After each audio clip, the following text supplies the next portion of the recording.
Hello guys, ngayon ipapakita natin sa inyo kung paano i-assemble ang ating hammer mill with shredder machine.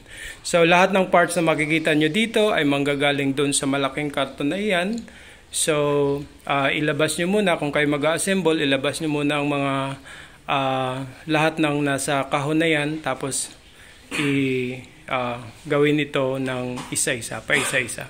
Alright, so una ilabas ang base, yung base na yan. Na malaking blue metal. Alright, next.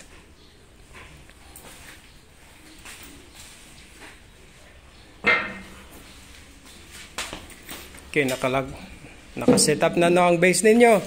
Ngayon naman, ipatong naman ninyo ang buong machine. Ang buong machine dapat nakapatong yan sa base.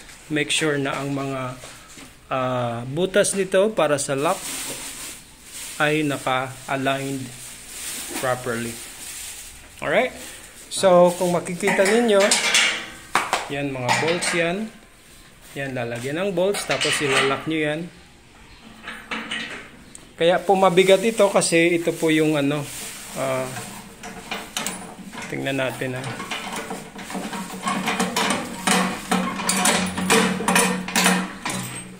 natin po ang blades. Ito po ang blades natin. So yan, dami pong set yan. Yung makikita nyong tumutunog, wag nyo pong ilalagyan ng lock yan, hindi po yan sira. Ganyan lang ang design yan kasi pakihawakan ito kasi ito siya ito kasama to sa mill, pag grind at pag shred.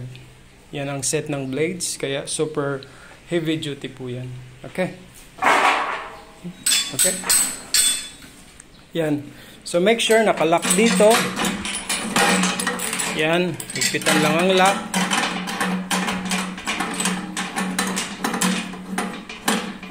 Okay, ganyan, mahigpit na Kung mahigpit na, tapos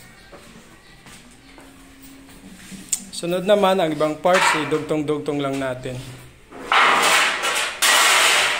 Yan, ilagay natin ang ilong.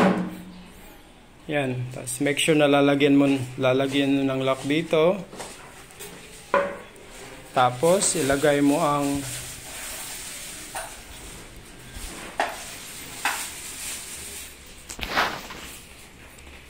yan, nakalagay ng ilong. Lagay mo naman ang tenga, bibig. Yan, pinakabibig niya. Tapos make sure na nalagyan din ng screw.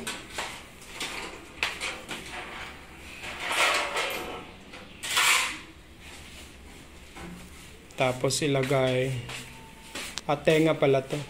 Ilong yan, tenga, yan ang bibig. Yan. So paglagay mo nito, pababa muna, ganyan muna pababa para hindi ka mahirapan. Okay? Kasi medyo mahigpit ito. Medyo masikip. Ulitin mo nga. So, pag inilagay mo, pababa mo na ganyan. So, tapos, angat naman. Ganon. Tapos, itulak mo na lang para maka-align dito. Tapos, malagyan nyo ng lock. Okay na yan. Tapos, ilagay ang buntot. Buntot dyan. Yan.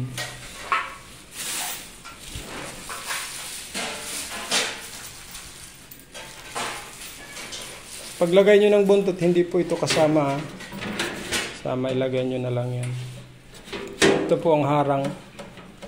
Kasi kung hindi nyo gagamitin ito dito na yung hammer mill, kung hindi nyo gagamitin, ilagyan nyo ng harang. Kasi ang tendency niyan, kung walang harang, lalabas ang mga, pag gumamit ka ng shredder machine, lalabas din dyan. Yan, action na lagyan ng lock.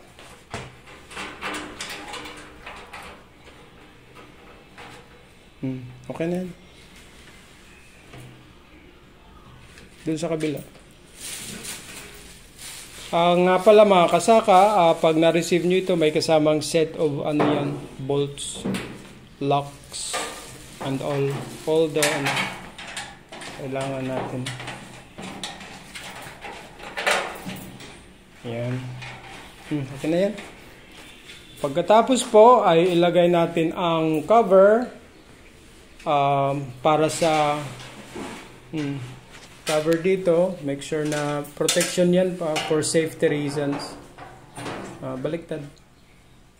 Ganyan. Lagay lang dito yan. Sige lang.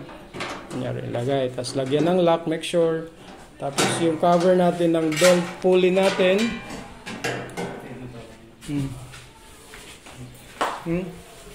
Belt. Dyan yan. Pag nakakabit na, no? Nakakabit ng motor at belt. Yan. Kakabit mo lang. Tapos ilagay mo tong motor. Ang motor na to, hindi na natin ilalagay dito. Pero dito lagayan yan, ha? Ang motor, dito ang lagayan. Make sure pag inilagay mo yan, dapat ang belt niya, lalagyan ng belt, naka-align dito. Ibig sabihin, pantay. Naka-align dyan ang lalagyan ng belt. Ito yun, no? Ito. Tapos, pag nalagyan na yan, lagyan mo ng cover. Yan. Tapos, huwag kalimutan, kailangan mo, bago mong palalagyan ng lahat nito, huwag mong kalimutan unahin na lagyan ng ng wheels. Kasi kung mabigat na, mahihirapan ka. Okay. Tapos ito yung ating locks. Andyan yung mga screen natin. Yan dyan. Again, kung hindi gagamitin ang part, lagyan ng harang. Yan po. Opo, ganun po. So, yan po ang paano natin i-assemble ang ating hammer mill with shredder machine. Okay?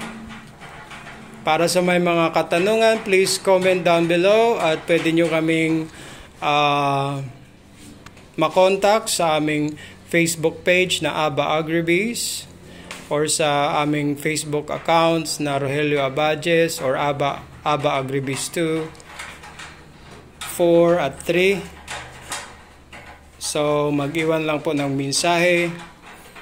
Pwede nyo kaming makontak sa numbers na 0961 833-4442. Personal number ko po yan. Alright? So, okay po. So, yan po. Good luck at enjoy at more blessings po sa inyo.